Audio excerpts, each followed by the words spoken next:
চিঠিটা ডাক বাক্সের এক কোণে, সাদা খামের না লেখা নাম এঁকেছে তার গানে।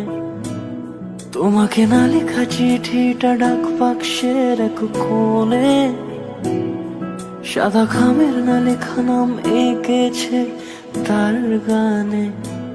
সেই চিঠি যত লেখা থাকে একা একা, সেই গানের না শোনা সুর আঁকা একা একা, ছুঁয়ে যায় তবু কখন এসে। যদি বলি সে সবই তোমারই, একা চিঠি একা একা। যাদের জন্য আমরা পেয়েছি, যাদের জন্য আজ প্রীতম দাদা ভাই পেয়েছেন, রেহা ম্যাম পেয়েছেন, আর যাদের জন্য যারা ছাড়া হয়তো আজ এই এত সুন্দর একটা অনুষ্ঠান অসম্পূর্ণ রয়ে যেত, আজ ওনাদেরকে আজ আমরা পেয়েছি। তো আমরা পুরাতন দিন মানে আগেকার দিনের কথা আমরা হয়তো ভুলে গেছি, তাই তো নাকি? আগেকার দিনে এই সমস্ত জিনিস হতো না, এই ফুল দিয়ে প্রপোজ হতো না, এই সরাসরি সামনে দাঁড়িয়ে কারো সাহস হতো না আই লাভ ইউ বলার, তোমাকে ভালোবাসি বলার।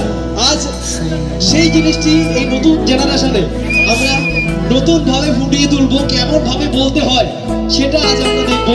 এবং আমি বলবো স্যার প্লিজ ম্যামকে ঠিক ওইভাবে, যেমন আজ থেকে কত বছর আগে বিয়ে করেছিলেন স্যার? 13 বছর। মানে আপনার যখন বয়স 13 ছিল তখন বিয়ে করেছেন? আচ্ছা তখন কত সাল ছিল মনে আছে বেবি?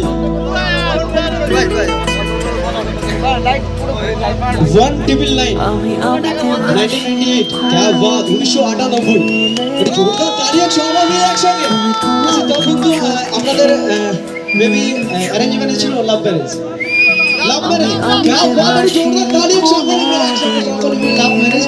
আচ্ছা তখন কি আপনি সরাসরি প্রপোজ করেছেন ম্যামকে? করেননি। আজকে যদি এত বছর পর এদিকে 24 এদিকে 12 টোটাল মানে 36, তাই তো? আজকে 36 বছর পর আপনি আবার সুযোগ পাচ্ছেন নতুন করে আপনার ভালোবাসা ফুটিয়ে তোলার জন্য।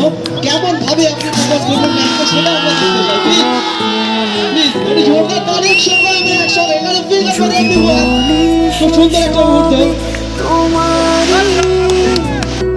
দু চোখে ভেসে যাওয়া নীলামা,